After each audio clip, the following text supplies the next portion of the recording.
Welcome back to another episode of the KJP Show, or KJP. Still working on that. My name is Karosh. I'm your host. This is my show. As you may notice, I'm the only one here. But yeah, this is the third episode I have now of this show I've been running. I've started. The prior two are kind of like my mission statement and introductions to some degree. I would say also the second, yeah, I forgot. I was trying to remember what the second video was kind of my grading criteria. As one of my hopes, one of my large hopes with this show is to do reviews of a lot of games and such. And so, not yet. This video will not be that, but we're gonna kind of get into it. It's the end of the year. I'm recording this around Christmas time, and I played a ton of games this year, and I want to just talk about the best of the games. So the top 10 games of 2023 for me, and what those were, why they were where I've ranked them. This is part one of a two-part video. So this will be going through my 10 picks 10 through 6. And then my next video will be my top 5 video games of the year.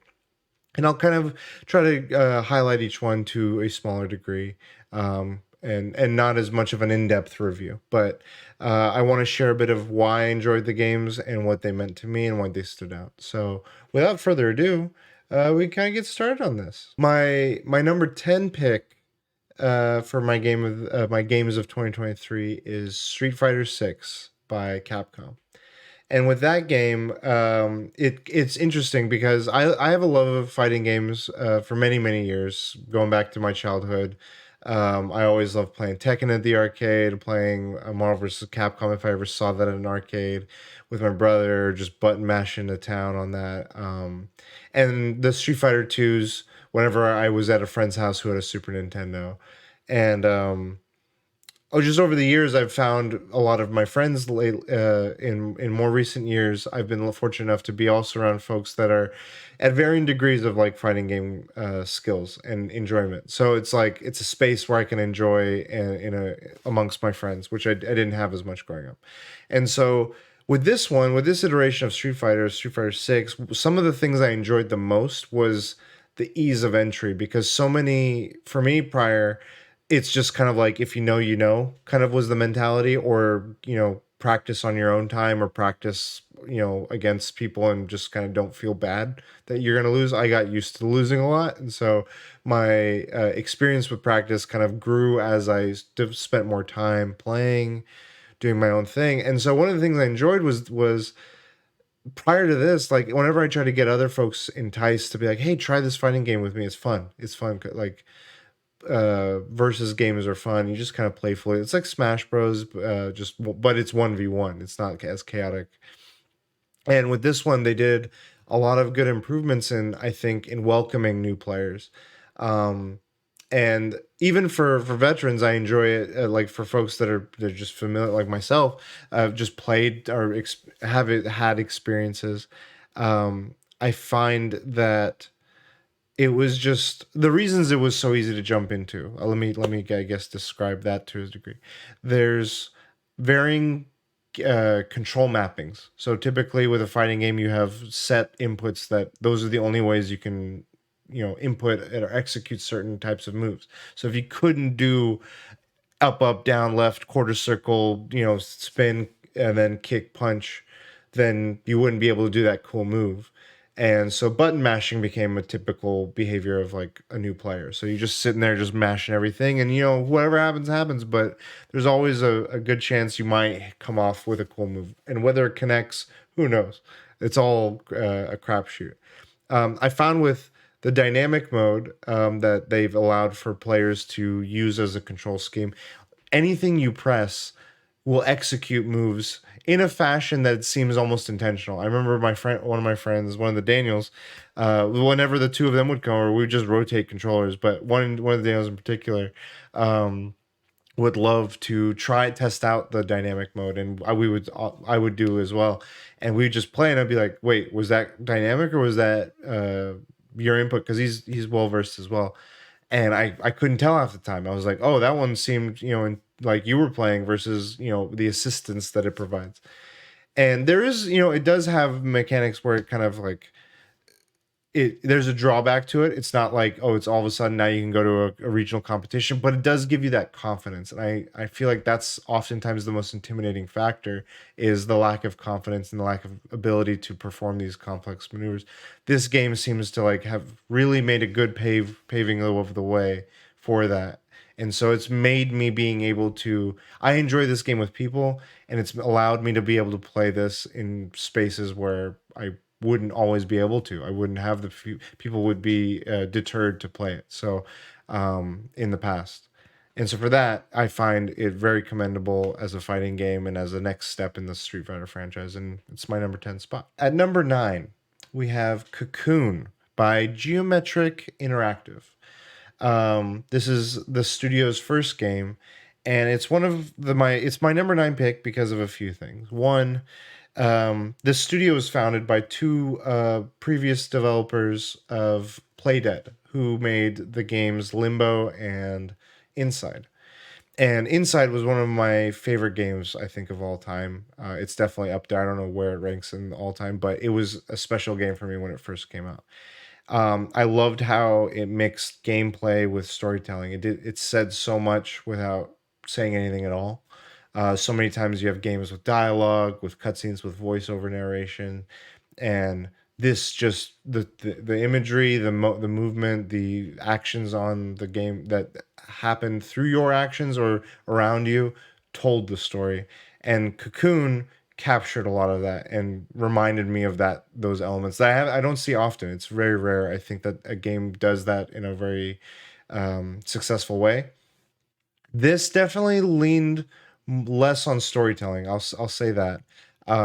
It's not without its criticisms. So it's a puzzle solving game. You play this like little critter, and there's these little orbs that you can take through, and each orb, there's puzzles that involve these orbs there, and each orb has different abilities or allows you to solve different puzzles, and how you figure out what elements of which orbs or which puzzles you need for what was the enticing part, and kind of pushed you towards the next story beat and story beat. And it wasn't that long of a game either, but it was a really fun game. It was a really fun experience, and I liked that it brought that mixture of gameplay and storytelling in the fashion that it did. I thought it stood out this year with that, and so that's why it's my number 9 pick for 2023. At number 8 of my games for the year, we have Final Fantasy 16 by Square Enix.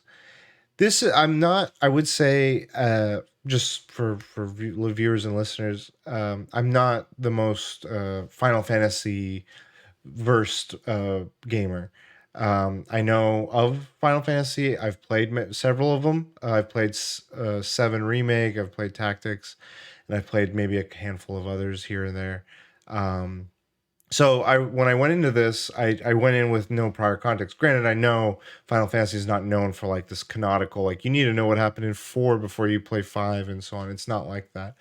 But something drew me to this in that the combat developers, some of the developers involved in this had worked on one of my favorite games of all time, which is Nier Automata. And I was immediately enticed. And I was like, you know what? I liked 7 Remake. I'm gonna see if I can jump into these next ones if they grab me, or and this one seemed like it was the type of game that would grab me. And sure enough, it did. It's number 8 on my list for a reason, and that's largely due to how great the combat feels. The moment to moment is fantastic. I feel empowered. I feel amazing. Like the way that moment to moment action is very Devil May Cry esque, where it's just high octane, bombastic, but in the Final Fantasy like kind of has elements of Game of Thrones to it as well. Just all kind of mixed in its own little unique story and style. And mentioning story there, the cutscenes and the actual story beats, and the reasons you're having these epic fights all felt, the scale of it felt amazing. It felt intense and it felt enthralling, and the acting that went behind it, just all like those lifted it up and to make me feel like this is a very cool and epic and amazing experience. What kind of I guess my criticism of it in this area, where I think why it wouldn't have what held it from being as high any higher were so much of the tedium. And when I mean the tedium, I know, JRPGs, people think when they think JRPG, they think like, okay, I got to do this tedious, I got to fetch 8 things. But I feel like they've been taking lessons to learn that over the years, to evolve that to appeal to broader audiences, whatever their decisions are with each game. This felt like there were improvements, and then there were areas where I'm like, I don't need to do these 8 side missions, or the structures of the side missions didn't feel important um, in the way I felt like they could have. And so that tedium just kind of just drew out, and I didn't like the mission structure. It was a combination of the two. And so whenever it got to points like that, where it's like, go talk here, go do this. Okay, I did that. Now walk all the way back, and there's no way for me to like just jump straight there or anything like that. That was frustrating. But again, the merits of this game, it was fantastically, visualized, and the experience was amazing. The boss fights were always like a highlight for me. How each one was like a unique, different, avatar creature thing that I was fighting against, and I was in the driver's seat in some of those fights, and some of the different later games moments. Just the escalation of events just keep growing, growing, growing. Was just, chef's kiss. It was really fun. It felt amazing. It felt great on the PS5. It felt great on my big screen, just sit on the couch, almost like half the time watching a movie, half the time taking part in the movie. um and then like there was, I want to make a quick note, some of the assist mechanics as well. Just there were some buttons where you could just press, almost like Street Fighter's mode, where I tested it out, where if you just equip an item and you just press attack, it knew which combination of attacks to just make you feel amazing. So I love when games offer that. If you want to execute it yourself, that's fantastic. If you want the game to kind of just take that part of it and go on cruise control and let you feel amazing, that's also cool too. And that offering of that was a big selling point to me. Just as a game, like, to be cognizant of that and to have development done on that was, I thought, really something to recognize and point merit to. So that's my number 8 game. Coming in at number 7 is Diablo 4 by Blizzard. Blizzard, I've played some of my one of my first games ever was StarCraft, the original StarCraft, and I love that game to death. Diablo and I have a very interesting relationship. It's very love hate. I didn't jump onto Diablo series until 3. I was in college. I had some friends that were into it, and so I was like, all right, let's make this a thing. Like, I don't get oftentimes the experience to, like, hey, let's play a game together and actually stick through. Typically people kind of jump in, go at their own pace. And so we did jump into Diablo 3 at the start, and it was buggy and whatever that sorted launch it had, but it was fun playing together. Even though it wasn't like the Diablo gameplay typically isn't my cup of tea. I don't like and I'm being, for lack of better words, I'm just kind of boiling it down to, it's a lot of just clicking, and clicking around and just clicking. And that's what I always saw as an outsider. This one, I remember, and then I left it, and then I remember when the expansion came out, it was after college, and we did a LAN party, and we just started new characters, and we played it. And just the experience of playing with friends was the drawing point for me there. After that, when it was endgame, I was never captured by the endgame, no matter what, whether I was playing solo or with friends, wasn't doing it for me. So flash forward, Diablo 4, I remember BlizzCon, it was being previewed, and I remember just, even though I was doing the same clicking, and that hasn't really changed, I loved the way it felt on screen, the way my actions, or as a druid, or as a necromancer, as a sorcerer, all felt like gruesome, felt visceral, felt intense, felt impactful, on the screen, the visual, just all of the way it felt, like between input to execution, just felt good. In the way that I feel like it's like it's a fine balance, and it takes a certain craft to do that. And so I was like, okay, this is on my radar. We'll see what happens. And then the game comes out. I opt to try it, and I enjoyed it. Like I said, the moment to moment, much like Final Fantasy 16, The moment to moment just felt fantastic in its own way here with this style of gameplay that Diablo does so well and is known so much for. I played largely as a necromancer. I played primarily the campaign, and I was satisfied. It was for what I played for that campaign. I'm still kind of enticed to maybe do another character at some point with another class, just because I know that it'll feel good. Like I know that that moment to moment will be good, and it offers for that character creation the ability to just skip the campaign if you've already done it. And so I love the moment to moment. I love the larger story structure of Lilith and her journey and how you interlace with that. I loved the smaller beats of like the cutscenes, the scale, the mission structure was okay. But it was largely the moment to moment experience, the storytelling being told on like just the campaign. I guess my criticisms come to the small this mission structures and the smaller story beats where it felt again like go here, do something, go here, do the same thing, and it just felt monotonous. I was like, what's give me do me like you could have cut some of that out and it would have felt tighter, felt just not a no fluff. Because there will be plenty of fluff. Like if I just want to roam around, it feels good to just roam around, do a dungeon, get some loot. Like you don't need to. I feel like it's unnecessary at that point. Like what that fluff really adds to the campaign structure. This is more of a criticism, I guess, of the campaign structure than anything else. So, and again, I'm not one for the end game, but I think as just like a game that offers just a full campaign, really fun feeling classes. And I'm sure they'll add more. Like they've already done a couple of seasons and made some tweaks. I think it's worth it's worth my recognition, and I feel like it's worth checking out if you're enjoying that style of game.